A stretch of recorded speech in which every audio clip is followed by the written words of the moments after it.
Hi, ladies. Welcome back to another Lunch and Learn, where we are getting to know our pastors at Timberline Church. I'm Leanne Dilly. I'm the director of the women's ministry. And whether you have joined us in the room or online, we just want to say welcome, and we're glad you're with us. Today, we have Pastor Brent Cunningham with us, and he is our lead pastor for discipleship as well as adult education, really.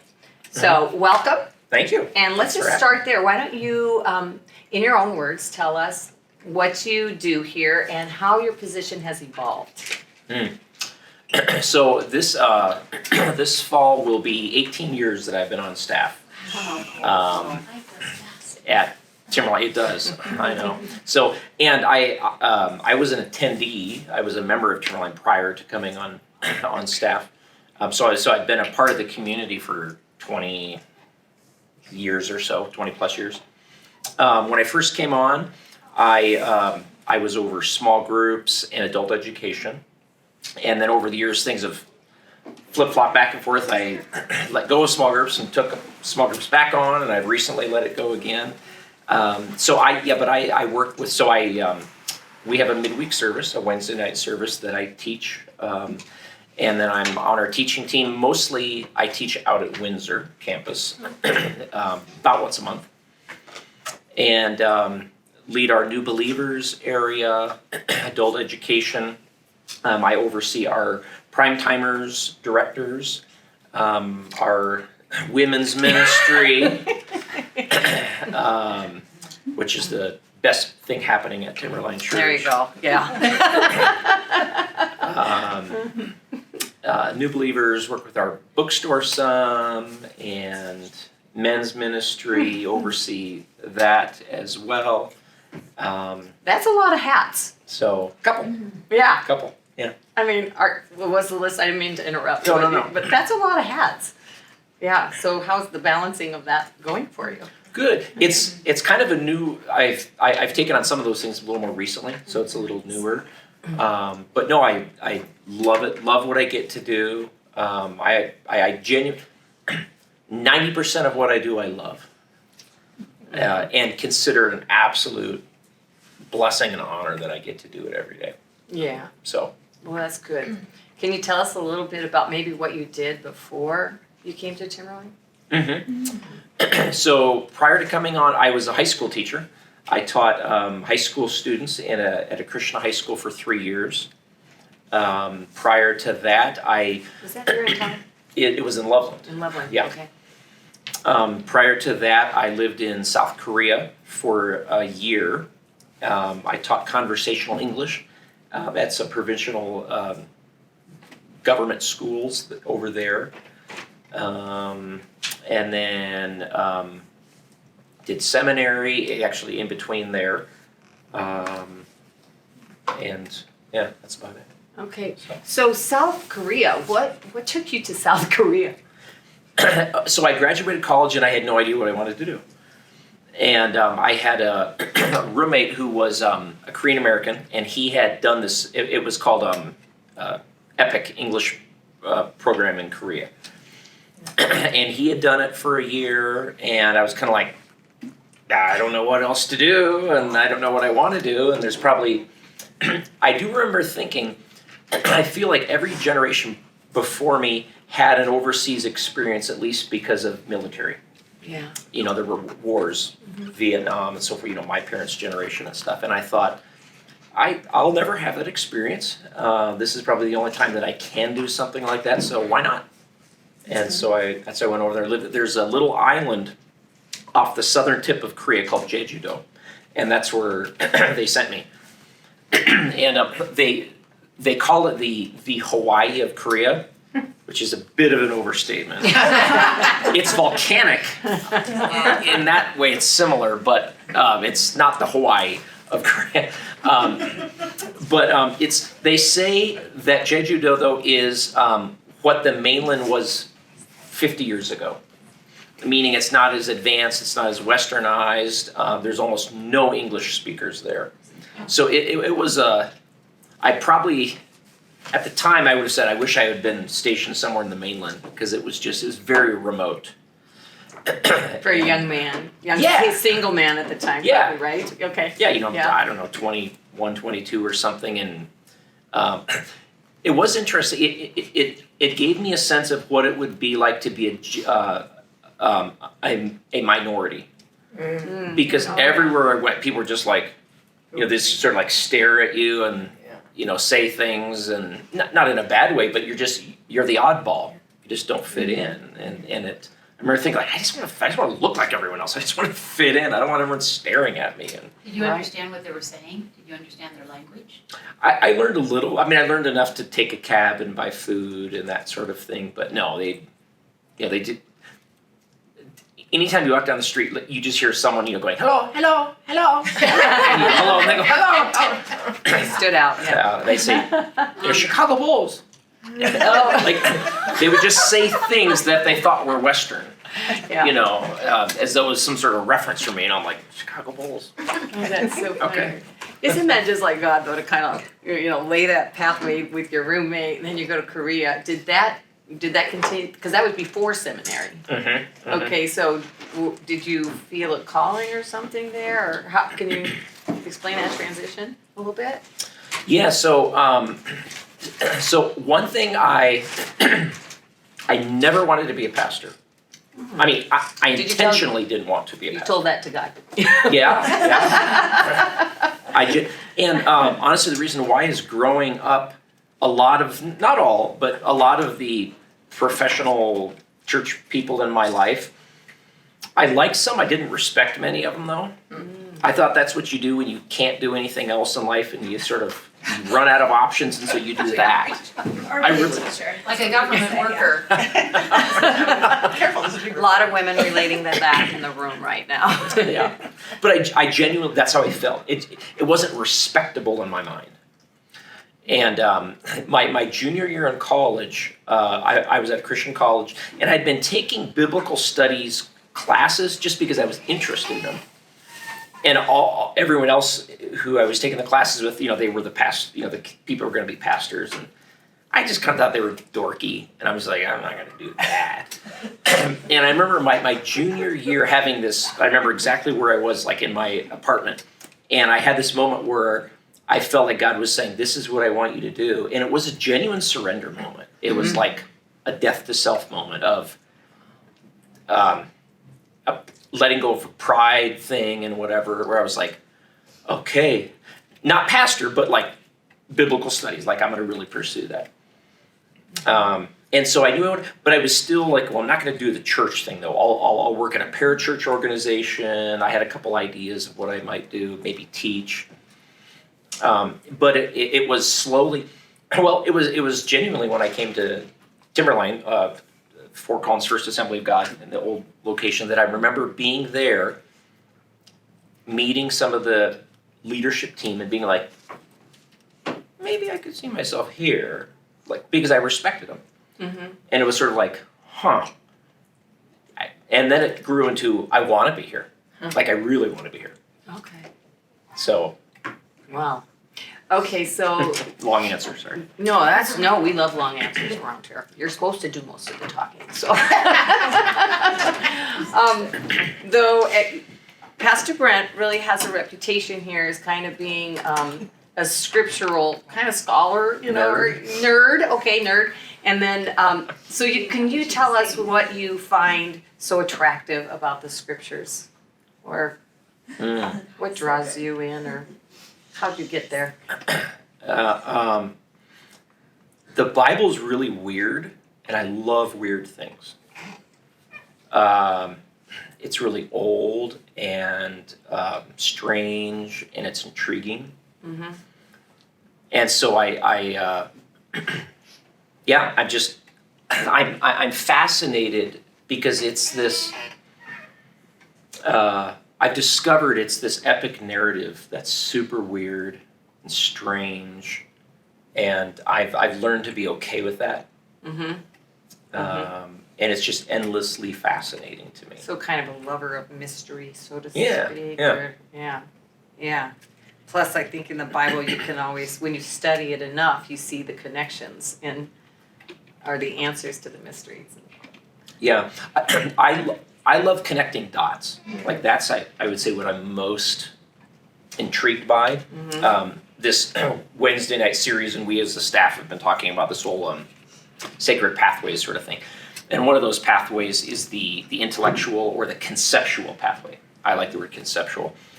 Concepts to me are just like when someone helps me connect dots intellectually, conceptually with things, man, it just gets me excited.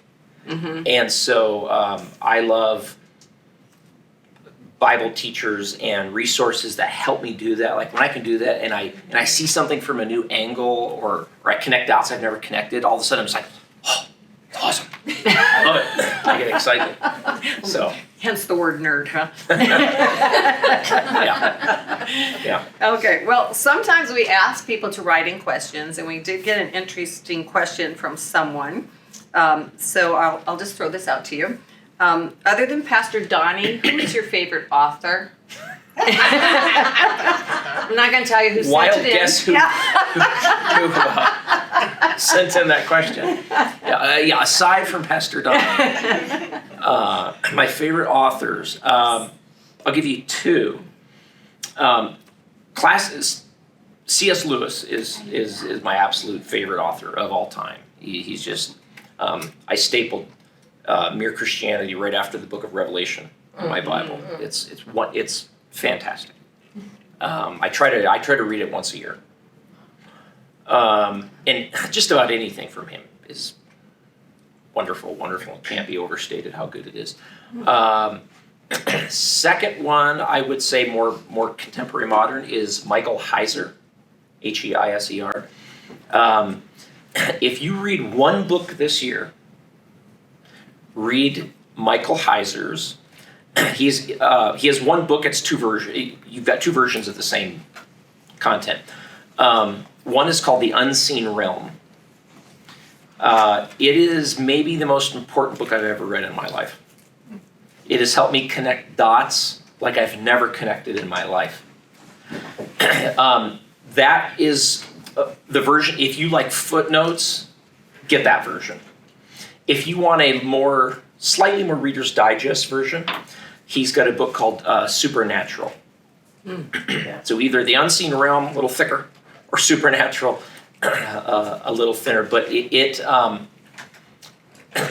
I'll say this about the book. When I first heard some of the ideas in the book, I didn't want them to be true. I was like, no, I don't like this. And so I genuinely investigated, and I've been basically plowing through his book for about 2 years, back and forth, again and again. And it's been a bit of a Copernican revolution for my theology, my biblical theology. It's absolutely changed how I view the Bible. Wow. Like no other book. In what way? Yeah. It would take me a half hour to try to even get into it. Let's do that on another Lunch and Learn. I would love to, because I love talking about it. But it's... Or have you done anything on the Wednesday nights or on? I have been peppering the Wednesday nights with a lot of the content from the Unseen Realm over the past year. Do they carry those in the bookstore here?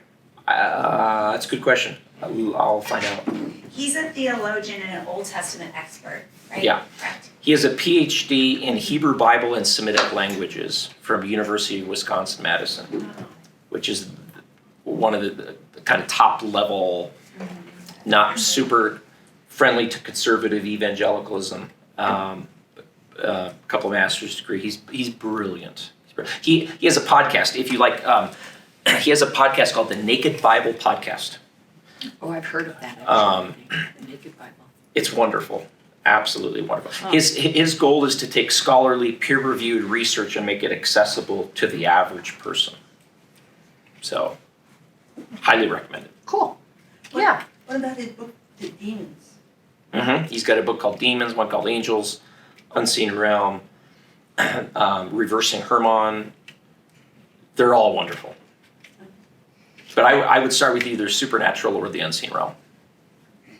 Yes, Christine. I was guessing you would have said Brent. I knew you would say C.S. Lewis, but I was guessing you would say Brennan Manning because he's written some phenomenal theological books besides Ragamuffin Gospel. His books are as heavy as C.S. Lewis, where you often need to read them with the Strong's Concordance or something. Brennan Mann is wonderful, yeah. His last book that he wrote, right before he died, in fact, he had to dictate the entire book because he had a wet brain from all the years of alcohol abuse and was being cared for by someone, and was called All Is Grace. And it's sort of a, what's the word I'm looking for when you tell about your life? Biography? Autobiography? Autobiography? Memoir. Autobiography, yeah, What was the name whatever. of it called? All Is Grace. And he tells all of the less than good things about his story. In fact, one of the people who writes a reference at the beginning says, he overstates this stuff, he wasn't this bad. Because it's basically about, how messed up my life was, how broken I am, how many bad decisions I made in life, I'll tell you. That's a really good book. Mm. Oh, sounds good. If you guys haven't read any of his works, Ragamuffin Gospel is probably my favorite because he came to know the Lord through AA. Mm. And this is a Jesuit priest, highly educated and schooled. Came to have a personal relationship with Jesus through AA. Amazing story about how you can know so much and miss the heart of the gospel. Yeah. I do have a question for Brent though. Okay, let's. Okay, so not like the question you get at an interview where you make up the optimistic answer. The question is more like, one, what you see in our church as a big challenge. Now, you can't use the example we just talked about. And two, and She's making the rules, I think. well, it's an easy target. The other one is, what is a really big challenge for you right now? Something that people can pray for you about. Good. So challenge, In the That church, faces like church just in challenge our church, and the our personal church. challenge. Not like the world. Just yeah. our church, and then you personally. Boy, that's a really good question. Challenge for our church. Donna, what's a challenge for our church? COVID. I don't work here anymore. Men's group, yeah. Men's group is a challenge. There are many. So I may just pick one. So I don't think this is like the biggest challenge or anything. But I think because of the season that we're in, I would say people have been, what's the old phrase? It takes how many days to form a habit? 30. Yeah. Whatever it is, right? People out of the habit. Do you think a year and a half Yeah. is enough? Yeah. Oh, gosh. People have been habituated, and habit is huge, into being unchurched. Right? This is something that happened to our culture, to our world. I think it was the biggest, it's not the greatest evil, it's the biggest mistake globally that our nation has ever done. Shutting down is the biggest mistake. It's not the greatest evil, but it's the biggest mistake. Yeah. And part of that, one component of that, is we have habituated people into being, the definition of an unchurched person is someone who goes to church once every 6 months. That's the definition, historically. People are now habituated into being, people who are believers, who love Jesus, are now unchurched. Can you tell how many people do watch online, or can you tell that? Is there a lot? Yeah, I don't have the numbers, but I know there are people who, here at Timberline in our marketing and communications area, our Marcoms team who could give you that number in a second. Right. But it's a large number. It's grown. I think that is the biggest current challenge that we face right now. Is habit is way more powerful than a person's will. Right? That's why you could say, I'm gonna not eat sugar for the next 30 days, right? Habit's way stronger. Habit eats willpower for breakfast. That is, I think, I will change it. That's our single biggest challenge. Yeah. So how can we pray for you? For wisdom. And I would say that for our entire staff, our entire leadership team, is that we would have wisdom and discernment in how we move forward. I genuinely believe there is, and I could talk about this for an hour. There is so much on the line right now, culturally, with all of the shutdown stuff and emergency stuff and all of that. It's multi-layered, and I'm genuinely concerned for our culture, our state, our nation, our county. Genuinely concerned. There's I'll just say this: theologically speaking, the human heart is bent toward exploitation and control of others. Page 3 of the Bible. That's where it starts. Okay.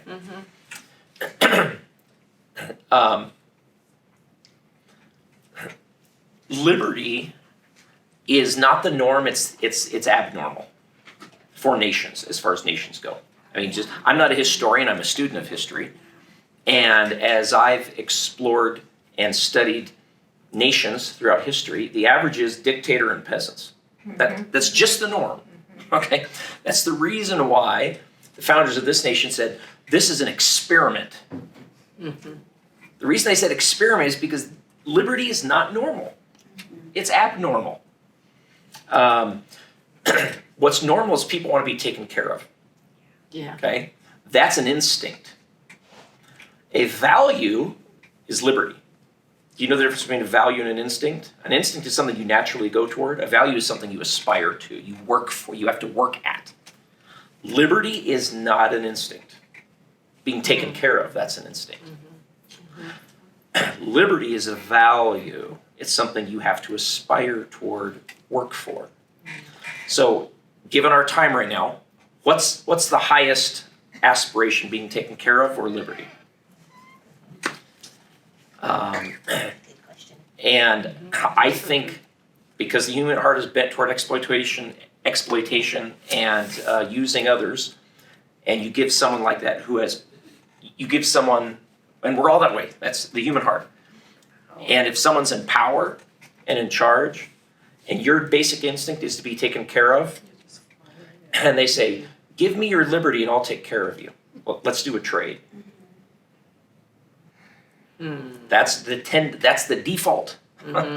So I think we're at a critical moment culturally that we have to be very, very careful there. Very careful. Yes, definitely. So, sorry, that's I could go on for a while. Okay, I have a couple really good questions too. So go ahead. Just one quick question. Oh, my history self loves that topic. Oh yes, you're the history teacher. There you go. On comparative government on that topic, but real quickly, remember when your daughter was so sick a couple months ago? What scripture did you cling to? What scripture did God write on your heart to carry you through?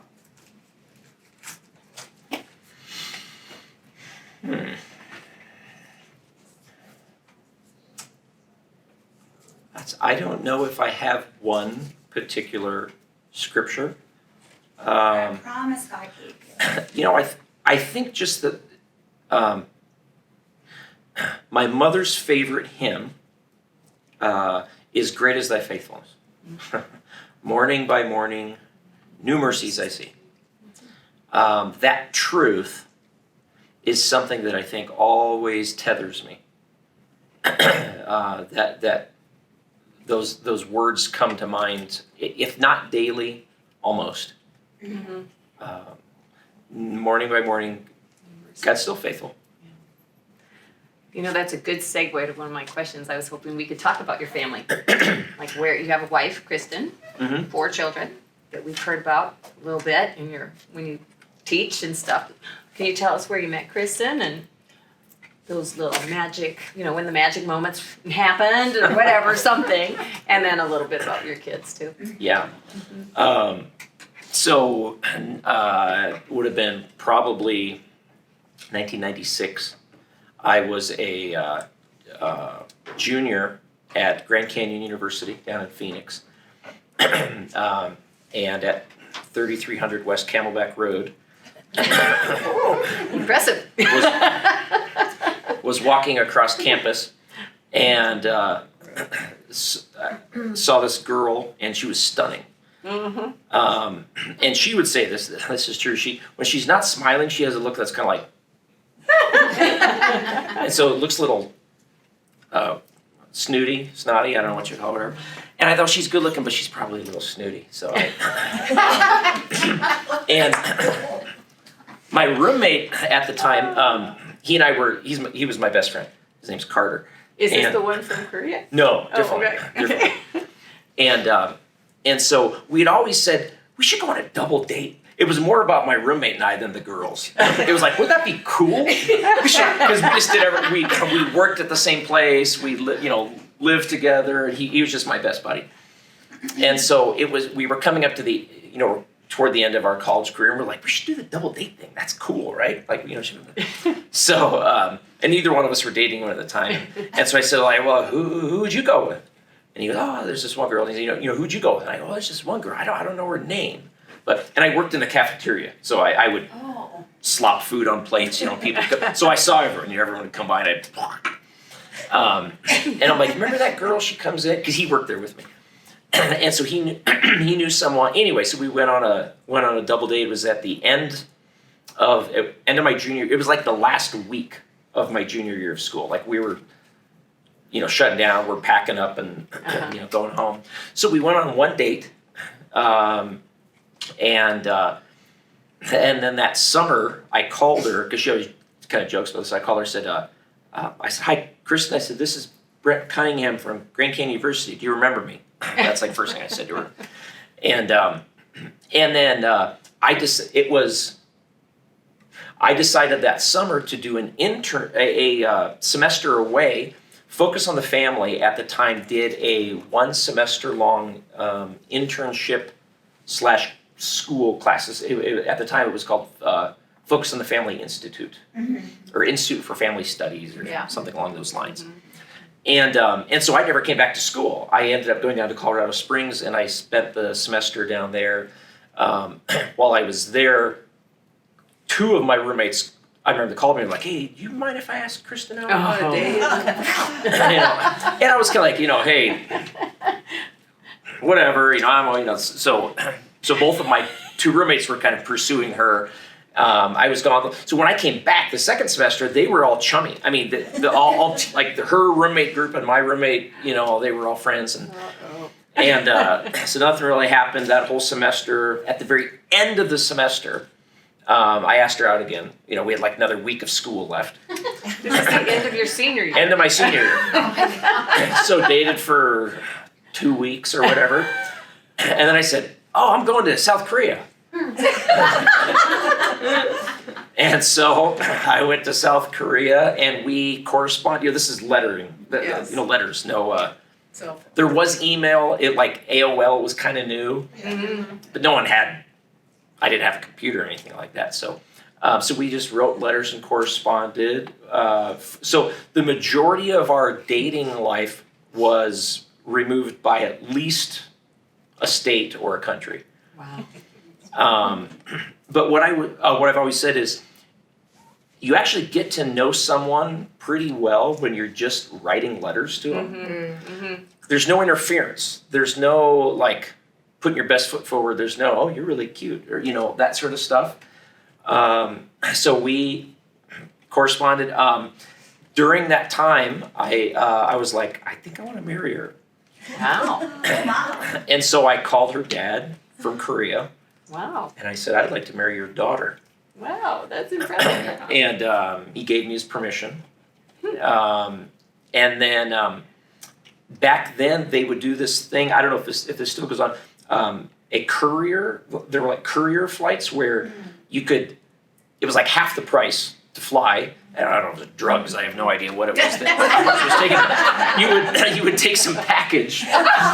and get on an airplane, get off the airplane, and hand the package to someone. You're like a drug Drive the mule. car. Yeah. And so they had these courier flights. I didn't have money, and so I found this courier flight, and I'm like, hey, would you be willing to take a package to South Korea? And so she came over to visit me, and I called my mom and my dad, and I said, I want to marry this girl. Would you buy, there's a ring, I know the ring she wants, it's at Hellsberg. Would you please go buy this ring, and then secretly wrap it up, give it to Kristen, and have her bring it to me. No TSA. Yeah, no. And so my mom had this goofy story. My mom's great. She had this crazy story like, hey, please bring this doll or something stupid. And I remember Kristen was just like, is your mom weird? Like, why am I bringing it? Are you weird? Why am I bringing this doll? I don't know what it was. And so she brings it, and the whole time I wonder, like, is she gonna look and find it? So when she gets off the plane, I'm waiting, like, if she found it, like, I gotta get down on the knee right there, So I'm kind of like, looking at her eyes, and she comes out and didn't find it. Here's your doll or something. I was like, thank you. It's my $3,000 doll. And so anyway, so she stays with me for a week, and we go up to this spot kind of overlooking the ocean. It's this, the Hawaii of Korea, and this area overlooking the ocean. And I sat down and I said, hey. Relationships are a really big deal. She thought I was going to break up with her. Oh. She said, based on what I was saying. Yeah. You're going somewhere else now. That's good. Yeah. Because apparently what I was saying is like, a relationship's a really big deal. I'm very like, I live my life in my head. So I'm sure I was like making an argument for why we should be married. But the start of the argument sounded like I'm breaking up kind of thing. Oh, gosh. And so anyway, so I proposed to her on this kind of overlook area over the ocean in South Korea. And that was... The rest is history. Was she surprised? Oh, shocked. Shocked. Yeah, shocked. This is after 3 dates in a week, and a week in Korea. Yeah. But she knew. She knew She knew that it was the right thing? Yeah. And you have 4 kids. Just Have 4 going, kids. Yeah, 2 boys and 2 girls. 2 boys, 2 girls. Boys are on the ends, oldest and youngest boys, and then 2 girls in the middle. Mm-hmm. And we've got one off at college. So he went to the college that I went to, Brent University. Seriously. So he's off there now. Yeah. Yeah. Cool. So I found this in his room after he left. It says, GCU, this school. It's just why I wear it. It's kind of a reminder for me to pray for him and think about him. And I see it 100 times a day, and I miss him really dearly. Miss my boy. Boy, I have some questions. Let's just quickly do this because we'll probably end up editing some of this stuff out anyway. So, but you've often said too that baptisms are your favorite thing here. Any more to add to that you get to do? Or? What I find is when people make the decision to get baptized, it always seems like there's stuff going on in their lives. And you know what I mean by that? It's sort of like they're making the decision because crisis or beauty.